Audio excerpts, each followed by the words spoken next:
Hey everybody, मैं हूं अफशा। आज के सेशन में मैं आपके लिए लेकर आई हूं एसेंशियल कमोडिटीज एक्ट 1955। तो इस एक्ट के बारे में बात करते हैं। इसमें टोटल सेक्शन कितनी है? टोटल इसमें सेक्शन देखेंगे तो टोटल सेक्शन है 16। और शेड्यूल की बात करें तो शेड्यूल इसमें कितने हैं? सिर्फ एक शेड्यूल है। और इसकी इनेक्टमेंट की बात करें तो ये एक्ट कब आया? 1 अप्रैल 1955 को ये एक्ट आया। इसकी इनेक्टमेंट भी कब हुआ? 1 अप्रैल को। तो ये इसकी इनेक्टमेंट भी डेट भी है और कमिटमेंट की भी डेट है। और ये एक्ट क्यों आया, जरूरत क्या पड़ी इस एक्ट की, तो पहले इसको देखते हैं। पहले इस एक्ट का मतलब समझते हैं। इस एक्ट का मतलब क्या है, इसका कार्य क्या है। देखिए, इस एक्ट का मतलब टू मेक रूल रिगार्डिंग, यानी कि नियम बनाने का। किस किस कौन कौन से नियम? इसमें 4 नियम हमें देखने को मिलेंगे, 4 काम जो कि एसेंशियल कमोडिटीज एक्ट में बताया गया है। वो 4 काम कौन कौन से हैं? देखिए, कंट्रोल, नियंत्रण और प्रोडक्शन। दूसरा है प्रोडक्शन और तीसरा सप्लाई और डिस्ट्रीब्यूट। चौथा है डिस्ट्रीब्यूट, यानी कि उत्पाद वितरण।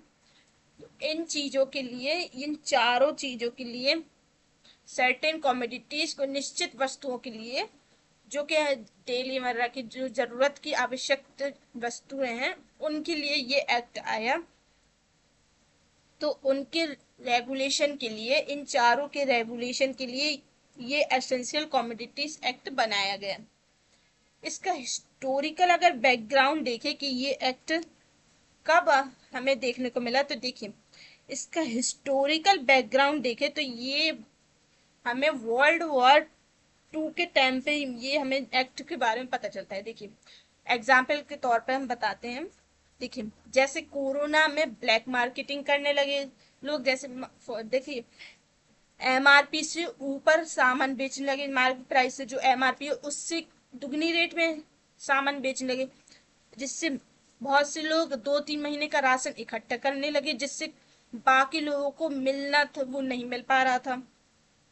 तो जिससे भुखमरी, इससे भुखमरी भी होने का आशंका थी। इससे भुखमरी होती तो लोग भूख से ही मर जाते। इसीलिए ये एक्ट आया, एसेंशियल कमोडिटीज एक्ट। पहले क्या हुआ था वर्ल्ड वॉर 2 में? हुआ था इस टाइम में यह माहौल ऐसा ही हो गया था कि लोग खाना पीना इकट्ठा करके रखने लगे। इस अधिनियम की रूट जो है वो वर्ल्ड वॉर 2 की वजह से यह एक्ट आया। देखिए, वर्ल्ड वॉर 2 जो कि 1939 से 1945 में हुआ था, भारत सरकार को इस एक्ट की आवश्यकता पड़ी।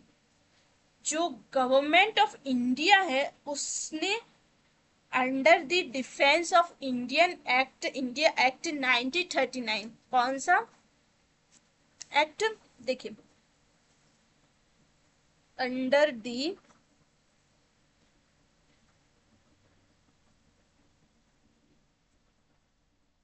Under the defence of India act 1939। फिर से मैं बोल दे रही हूँ, under the defence of Indian act 1939। इस एक्ट के अंदर भारत सरकार का वितरण करती थी, भारत सरकार वितरण करती थी, रेगुलेशन करना। This act caused to exist in 1946। इसके बाद यह आवश्यकता हुई कि गवर्नमेंट को इन the interest of general public, सामान्य जनता के हित में ये काफी नियम कानून बनाए गए, और जिससे संबंध में इस अध्यादेश जारी किया गया, जिसका नाम था एसेंशियल सप्लाईज ऑर्डिनेंस, जो कि 1946 में आया। ये जो ऑर्डिनेंस था इसको रिप्लेस कर दिया गया एक नया कानून बनाकर, एसेंशियल सप्लाईज एक्ट 1946। तो फर्दर एक्सटेंस इस बड़ा सीमित कानून बना, तो इसको एक्सटेंड किया। इसके लिए केंद्र में जो रेगुलेशन पास किए आफ्टर इंडिपेंडेंट। कब की बात हो रही है? आफ्टर इंडिपेंडेंट 1948 1949 निर्णय पास किए। बट थर्ड कॉन्स्टिट्यूशन अमेंडमेंट जो हुआ था उसमें फर्स्ट टाइम हमें ये एसेंशियल कमोडिटीज ऑर्डिनेंस पास हुआ था। ये अध्यादेश को रिप्लेस्ड करके कौन सा एक्ट आया? एसेंशियल कमोडिटीज एक्ट 1955 आया। तो यह था इसका हिस्टोरिकल बैकग्राउंड। ठीक है, तो ये एक्ट के बैकग्राउंड के बारे में आपको बता दें कि ये एक्ट क्यों आया, इसके पीछे का क्या कारण रहा। ठीक है, तो इसके अब हम शॉर्ट टाइटल की कमिटमेंट की बात करते हैं। देखिए, यह एक्ट का पूरा संक्षिप्त नाम आवश्यक वस्तु अधिनियम 1955 और यह पूरे भारत में लागू होता है। ठीक है, तो इस एक्ट को सेक्शन शुरुआत करने से पहले हम इसके शेड्यूल्स के बारे में जानते हैं, क्योंकि इसके शेड्यूल्स में ही एसेंशियल कमोडिटीज के बारे में बताया गया है। देखिए, जस्ट अ मिनट।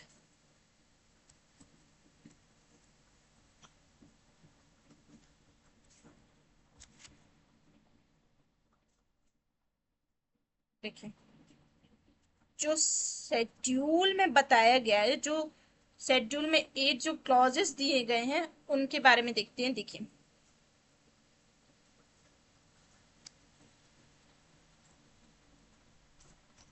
देखिए ये रहे जो ये शेड्यूल्स के दिए गए हैं। देखिए, पहला तो दिया गया है ड्रग्स। देखिए, जो जो ड्रग्स है वह फर्स्ट शेड्यूल में आएगा। और सेकंड में क्या दिया गया? Fertilizer, weather, ignorance, organs mixed. और थर्ड में है फूड स्टफ की बात कर रहा है।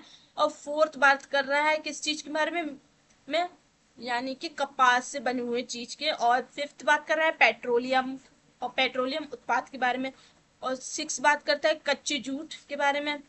और सेवन बात करता है खाद्य फसलों के बीज के बारे में, कि ये मतलब जो फसल है उनके बीज भी आवश्यक वस्तुओं में आएंगे। और 8 जो के 2021 अमेंडमेंट से आया ये 8 क्लॉज, क्योंकि इसमें पहले सिर्फ 7 क्लॉज थे, लेकिन 2021 के अमेंडमेंट में ये एक्ट ये 8 क्लॉज है ये जोड़ा गया। इसमें क्या था? ये मास्क सैनिटाइजर वाला, जो कि कोरोना के टाइम पे बहुत आवश्यक वस्तु थी, तो ये एक्ट उसी टाइम पे ये 8 क्लॉज जोड़ा गया। देखिए, फूड स्टफ से रिलेटेड एक केस भी है। इस केस में देखिए, मैं आपको एक केस बताती हूँ फूड स्टफ से। ये केस है, ये थर्ड क्लास में जो जी फूड स्टफ की बात कर रहा है, इससे रिलेटेड एक इम्पोर्टेंट केस है सुमुंद एमडी हारिश हर्षण मलयावा वर्सेस यूनियन ऑफ इंडिया। ये एक केस था। इसमें ये हुआ था कि चाय के संबंध में ये केस था। तो सुप्रीम कोर्ट ने ये बोला कि चाय पीने को हम खाना नहीं कहेंगे, क्योंकि चाय पी जाती है इससे हमारा पेट तो भरता नहीं, ये खाने में तो आएगा नहीं। तो सुप्रीम कोर्ट ने ये कहा कि चाय पीने का मतलब ये नहीं है कि हमने खाना खाया, तो ये खाद्य पदार्थ में नहीं आते चाय। सुप्रीम कोर्ट की ये गाइडलाइन थी इसमें कि चाय के संबंध में, कि चाय को हम खाद्य पदार्थ नहीं कहेंगे। ठीक है, अब हम सेक्शन 2 में चलते हैं। देखिए, सेक्शन 2 किस चीज की डेफिनेशन क्लॉज के बारे में बात करता है। तो सबसे पहले किस चीज की डेफिनेशन आती है? कलेक्टर। देखिए, जो ये कलेक्टर है, तो कलेक्टर का मतलब क्या समझेंगे हम? एडिशनल कलेक्टर, और जो कि एसडीओ ऑफिसर की रैंक से कम करनी हो, अदर ऑफिसर जो कि कलेक्टर नियुक्त करें, तो जो कि एसडीओ की रैंक से कम का नहीं होना चाहिए, तो ये हम इसे कलेक्टर मानेंगे। ठीक है, और फिर बी वाला जो फूड क्रॉप्स की बात करें, जो फूड क्रॉप्स के अंतर्गत मतलब गन्ने की फसल भी आती है, शुगर केन। और जो सी क्लॉज है इसमें notified order means order force gazette, जो ऑफिशियल गजट में दिया गया उसे हम नोटिस ऑर्डर मानेंगे। नोटिफाइड ऑर्डर मानेंगे। और जो डबल सी में जो ऑर्डर की बात करें, अगर कोई दिशा निर्देश दिए जाते हैं उसे भी हम ऑर्डर कहेंगे, ठीक है।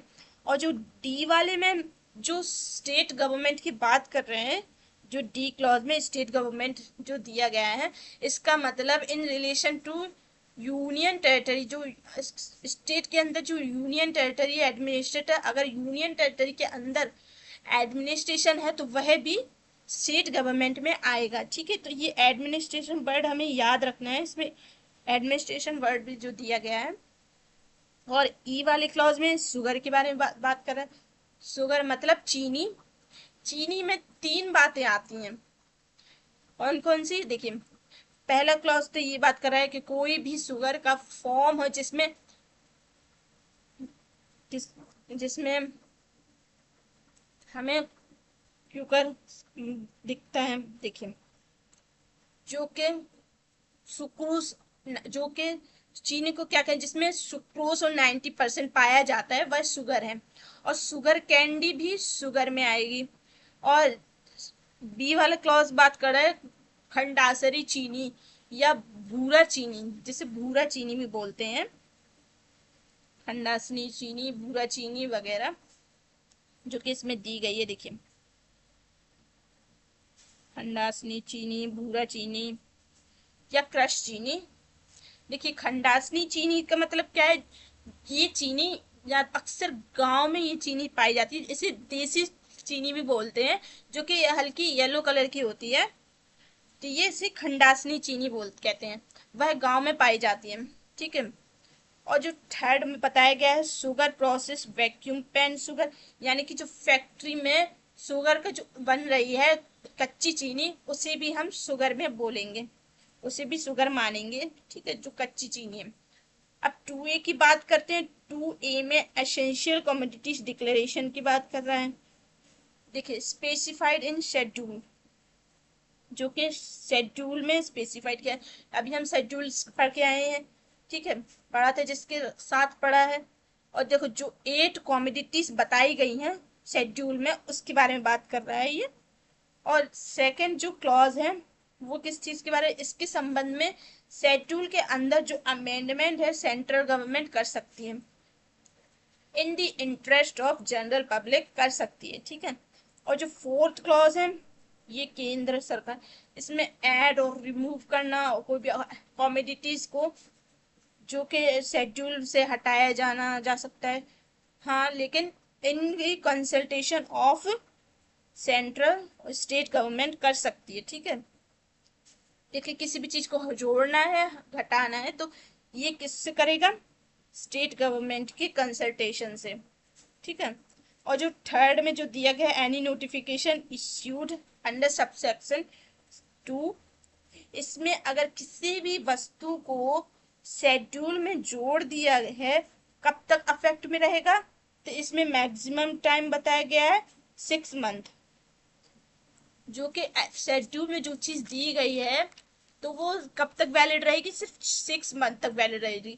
अगर इसको आगे बढ़ाना है तो सेंट्रल गवर्नमेंट नोटिफिकेशन डाल के उसको जारी कर सकती है, उसको दोबारा से मतलब रख सकती है, ठीक है। सेंट्रल गवर्नमेंट में in the interest of the reason of 6 month extend करने का पावर सेंट्रल गवर्नमेंट के पास है, यानी कि उसको बढ़ाने का पावर है, जो कि शेड्यूल में जो 8 क्लॉजेस दिए गए हैं, अगर सेंट्रल गवर्नमेंट चाहती है कि ये इसको बरकरार रखे तो ये 6 महीने में फिर से नोटिफिकेशन निकाल कर उसको बढ़ा सकती है, ठीक है। अब इसके नेक्स्ट पार्ट की बात करते हैं, सेक्शन थर्ड। सेक्शन थर्ड किस चीज के बारे में बात करें, सेक्शन थर्ड जो कि सेंट्रल गवर्नमेंट के बारे में बात करता है। देखिए, इसके सेक्शन थर्ड हम देखते हैं। देखो, सेक्शन थर्ड कहती है किसी भी कानून को रेगुलेट करने के लिए, प्रोहिबिशन लाने के लिए जो ऑर्डर है वो सेंट्रल गवर्नमेंट देगी, ठीक है। देखिए,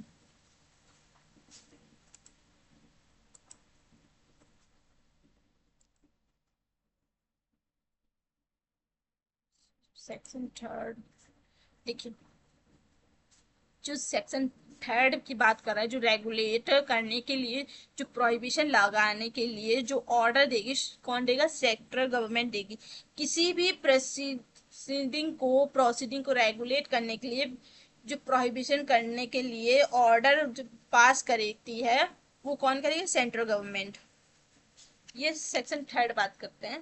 और सेक्शन थर्ड को जो power of central government produce supply distribution है, जो किसी भी वस्तु को पहले प्रोडक्शन सप्लाई डिस्ट्रीब्यूशन इसको कंट्रोल करने का पावर किसको है?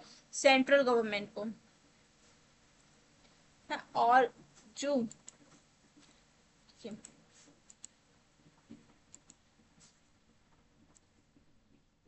देखिए आपको ये थ्री ये क्लॉजेस जो दिख रहे हैं, देखिए जो सेंट्रल गवर्नमेंट को जो वो है, इन सभी के रिस्पेक्ट में जो पावर है वो कॉज करेगी for securing the equitable distribution कर सकती है। ठीक है, जो सेकंड जो क्लॉज दिए गए हैं, इसमें अवेलेबिलिटी की बात करते हैं, अवेलेबिलिटी फॉर फेयर प्राइस, यानी कि जो प्राइस होगा उसको फेयर रहेगा, जिसमें जो प्राइस की बात कर रहे हैं फेयर रहेगी।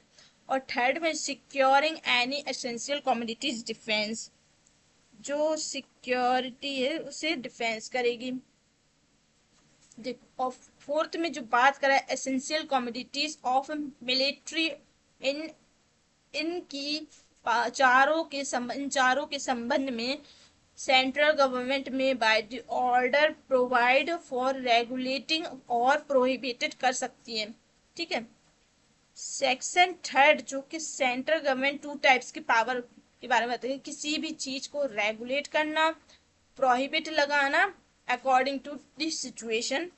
सेक्शन थर्ड में जो किसी एसेंशियल कमोडिटीज की स्टोरेज के संबंध में, ट्रांसपोर्टेशन के संबंध में, डिस्ट्रीब्यूशन के संबंध में, डिस्पोजल के संबंध में, इसके संबंध में नियम कानून कौन? सेंट्रल गवर्नमेंट बनाएगी। फिर भी एक्विजिशन, खरीदना, कंजम्पशन कर कोई भी चीज का कंजम्पशन के संबंध में, इस सभी के लिए सेंट्रल गवर्नमेंट जो कि कानून बनाएगा। कौन सेक्शन में? सेक्शन थर्ड में। सीधा बात ये करता है कि सेक्शन थर्ड जो है वो पूरी पावर बताई गई है किसकी? सेंट्रल गवर्नमेंट की। सेंट्रल गवर्नमेंट जो कि उसमें नियम कानून बना सकती है।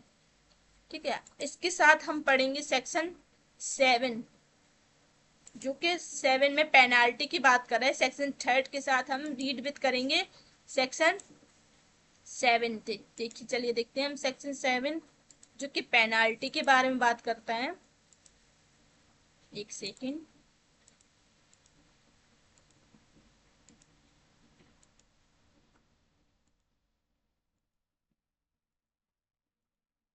देखिए ये सेक्शन 7 में जो पेनाल्टी है, if any person contravenes in any order made by under section third. ठीक है, ए में दिया गया ही शैल बी पनिशेबल, जो मतलब सेक्शन थर्ड के अंतर्गत जो भी ऑफेंस करता है तो वो उसको पनिशेबल किया जाएगा। In the case of an order made with the reference to clause H or clause 1 of the subsection 2, that section with the imprisonment और टर्म्स, जो कि इम्प्रिजमेंट और टर्म्स कितना है? 1 ईयर का। जो इम्प्रिजमेंट है कितना रहेगा? 1 year. Shall also be fine, यानी कि जुर्माने से भी रहेगा। और in the case of any other order with the imprisonment shall less 3 months, यानी कि कम से कम 3 months का रहेगा, लेस देन 3। और मैक्सिमम कितना रह सकता है? 7 ईयर। मैक्सिमम कितना पनिशमेंट रहेगा? 7 ईयर, ऑल्सो फाइन। ठीक है, तो ये पनिशमेंट की बात कर रहा है। और 7A क्लॉज जो है, चलिए 7A देखते हैं। देखिए, जो ये 7A जो दिया गया है, वो power of central government recover certain amount as arrear of land revenue. जो सेक्शन थर्ड को जो फुलफिल करने के लिए अगर किसी अमाउंट को रिकवर किया जा सकता है तो वह सेक्शन 7 में सेंट्रल गवर्नमेंट कर सकती है। Section 7A, any person liable to pay any amount under section third और डिस्पोजिट एनी अमाउंट, यानी कोई भी व्यक्ति जो सेक्शन 7 के में अगर उसको अमाउंट पेमेंट नहीं करता है, डिस्पोज करता है, फॉर एग्जाम्पल कोई एक पर्सन है उसकी लाइबिलिटी थी पेमेंट करने की, वह पेमेंट नहीं करता है तो डिफॉल्ट करता है, तो गवर्नमेंट उससे वह अमाउंट लेगी 50% विथ इंटरेस्ट के, यानी कि 15% इंटरेस्ट से वह लेगी। If court declare to be invalid, अगर कोर्ट उस अमाउंट को इनवैलिड कर देती है तो वह जो अमाउंट लगाया है तो वह उसको वापस देना पड़ेगा विथ 50% इंटरेस्ट के। जो 15% इंटरेस्ट जो लिया था उस इंटरेस्ट के साथ ही वह अमाउंट वापस देगी। ठीक है। अब सेक्शन 8 जो कि अटेम्प्ट और अबिटमेंट की बात करता है। देखिए, जो अबिटमेंट और कमिटमेंट की बात कर रहा है, जो कि made under section third any order, अगर कोई ऑर्डर सेक्शन थर्ड के अंतर्गत अटेम्प्ट और अबिट किया है वह पनिशमेंट मिलेगी तो वह डिफॉल्टर को मिलती है। ठीक है। और सेक्शन 9 बात कर रहा है फॉल्स स्टेटमेंट की। अगर किसी व्यक्ति से पूछा गया कि सेक्शन थर्ड के रिस्पेक्ट में यह हुआ है, वह व्यक्ति जानबूझकर गलत बोलता है तो वह सेक्शन 9 में फॉल्स स्टेटमेंट होगा, वह पनिशेबल होगा। इम्प्रिजमेंट मैक्सिमम कितना है? 5 इयर्स। कितना पनिशमेंट मिलेगा? 5 इयर्स उसको पनिशमेंट मिलेगा। सेक्शन 10 बात करते हैं। सेक्शन 10 बात कर रहा है ऑफेंस बाय कंपनी। अगर किसी कंपनी के द्वारा कोई ऑफेंस किया गया है तो वह जो इंचार्ज है वहां का और जो रेस्पोंसिबल है तो वह लाइबल होगा। अगर वह दोनों नहीं होते हैं तो कंपनी स्वयं लाइबल होगी। अगर no person liable to any punishment, देखिए इसका एक्सेप्शन भी है, नो पर्सन एनी पनिशेबल। अगर व्यक्ति के नॉलेज में नहीं था तो वह उस पनिशमेंट से उसको छुटकारा मिल जाएगा। और सेकंड, और उससे वह यह चाहता था कि ड्यू डिलिजेंस, यानी कि ड्यू डिलिजेंस से वह सम्यक तात्पर्यता, यानी कि बल बुद्धि विद्या लगाई फिर भी नहीं रोक पाया तो उसको इस चीज का लाभ मिल जाएगा। एक्सप्लेनेशन की बात करते हैं तो एक्सप्लेनेशन में जो कंपनी के बारे में बताया गया है, देखिए कंपनी से क्या तात्पर्य है? कंपनी का मतलब any body corporate include firm और अदर एसोसिएशन और इंडिविजुअल, तो ये सब कंपनी के अंदर आएगा। और director in relation to firm means partner of the firm, तो जो भी पार्टनर है फर्म का वह भी डायरेक्टर में उसको माना जाएगा, डायरेक्टर में आएगा। और सेक्शन 10 ये बात कर रहा है ऑफेंस टू बी कॉग्निजेबल। जो भी अपराध इस एक्ट में बताए गए हैं वो कैसे होंगे? कॉग्निजेबल, यानी कि संज्ञेय अपराध होंगे। ठीक है। अब 10B की बात करते हैं तो 10B में the power to quote publish name place और बिजनेस, यानी कि पब्लिश की बात कर रहा है। तो अगर कोई भी कंपनी एसेंशियल कमोडिटीज एक्ट के अंतर्गत दोषी पाई जाती है तो कोर्ट के पास यह पावर है कि वह उसके नाम को पब्लिश कर सकती है कि यह कंपनी ने ये चीज करी है, तो ठीक है। लेकिन वह पर एक रेस्ट्रिक्शन भी है इसमें कि अगर अपील का ऑप्शन है, अवेलेबल है उस कंपनी के पास, तो वह तब तक पब्लिश नहीं करेगी, कोर्ट पब्लिश नहीं करेगी। अगर उसके पास लीगल एप्लीकेशन है कंपनी के पास कि पब्लिश नहीं करे तो वह कोर्ट पब्लिश नहीं करेगा। ठीक है। और सेक्शन 10C की अगर हम बात करें तो 10C में प्रिजम्पशन की बात कर रहा है presumption of culpable mental state कि court shall presume the existence of such mental state.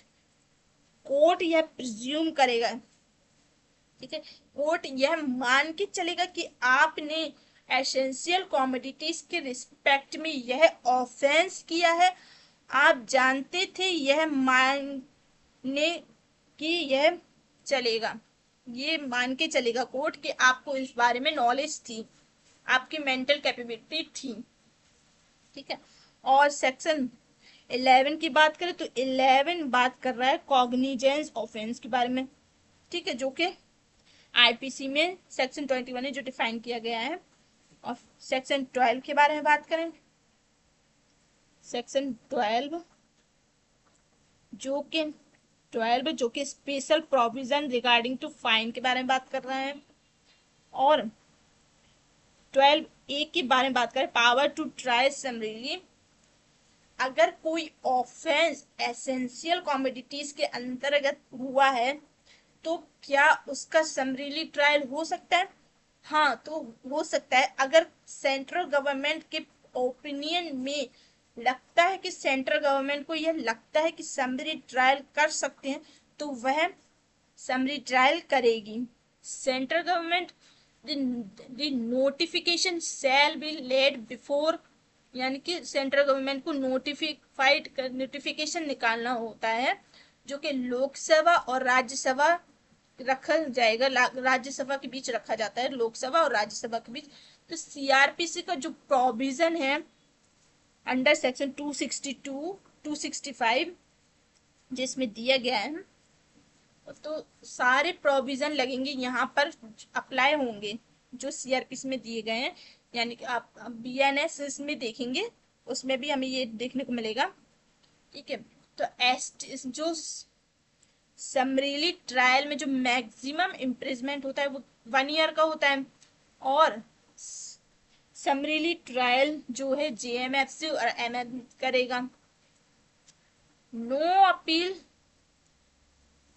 Appeal in summary trial in which में पास सेंटेंस, अगर कोई भी इम्प्रिजमेंट यदि 1 मंथ का है और 2000 फाइन है तो सजा सुनाई गई है तो समरीली ट्रायल के अंतर्गत उसकी अपील नहीं होगी, यानी कि पनिशमेंट अगर 1 महीने का है और 2000 फाइन है तो उसमें अपील नहीं होगी।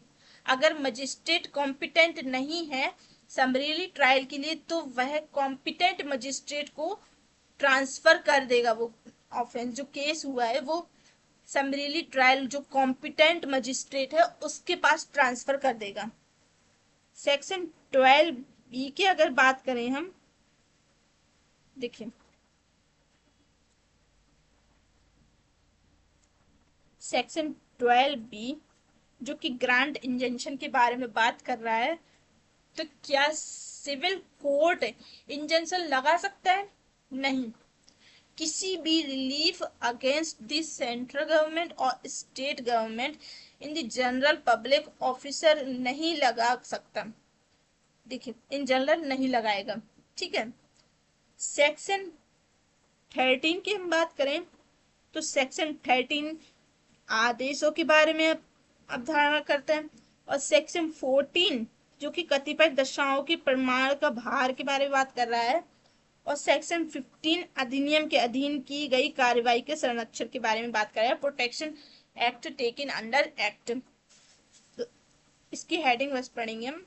और देखिए सेक्शन 16 जो है 15A में प्रोसिक्यूशन ऑफ पब्लिक सर्वेंट के बारे में बात कर रहे हैं। जो सेक्शन 16 है निरसन और बचत के बारे में। रिपील एंड सेविंग जो एसेंशियल कमोडिटीज ऑर्डिनेंस 1951 यह बना था उसको रिपील करके यह एक्ट आया, यानी कि।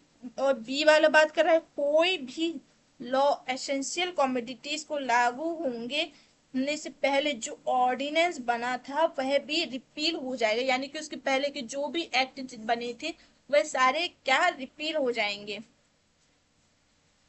तो ये एक्ट के ये प्रोविजन थे जो कि हमने शॉर्ट फॉर्म में समझे इसके सेक्शन जो मैंने 4/5 नहीं पढ़ी है, वो आप सिर्फ उसकी हेडिंग बस देख लीजिएगा, क्योंकि ये एक्ट अपने आप में बहुत इंपॉर्टेंट एक्ट था, जो कि एमपी एडीपी का ही सब्जेक्ट था। तो ये मैंने कुछ शॉर्ट फॉर्म में आपको समझाया। आई होप आपको ये एक्ट समझ में आया होगा। अगर आपको मेरी वीडियो पसंद आई तो मेरे चैनल को सब्सक्राइब एंड लाइक करें, और इसी तरह की और भी सब्जेक्ट को लेकर अगर आप वीडियो चाहते हैं तो मुझे कमेंट करके ज़रूर बताएं कि मैं उस सब्जेक्ट के ऊपर ज़रूर वीडियो बनाऊंगी। Thank you for watching.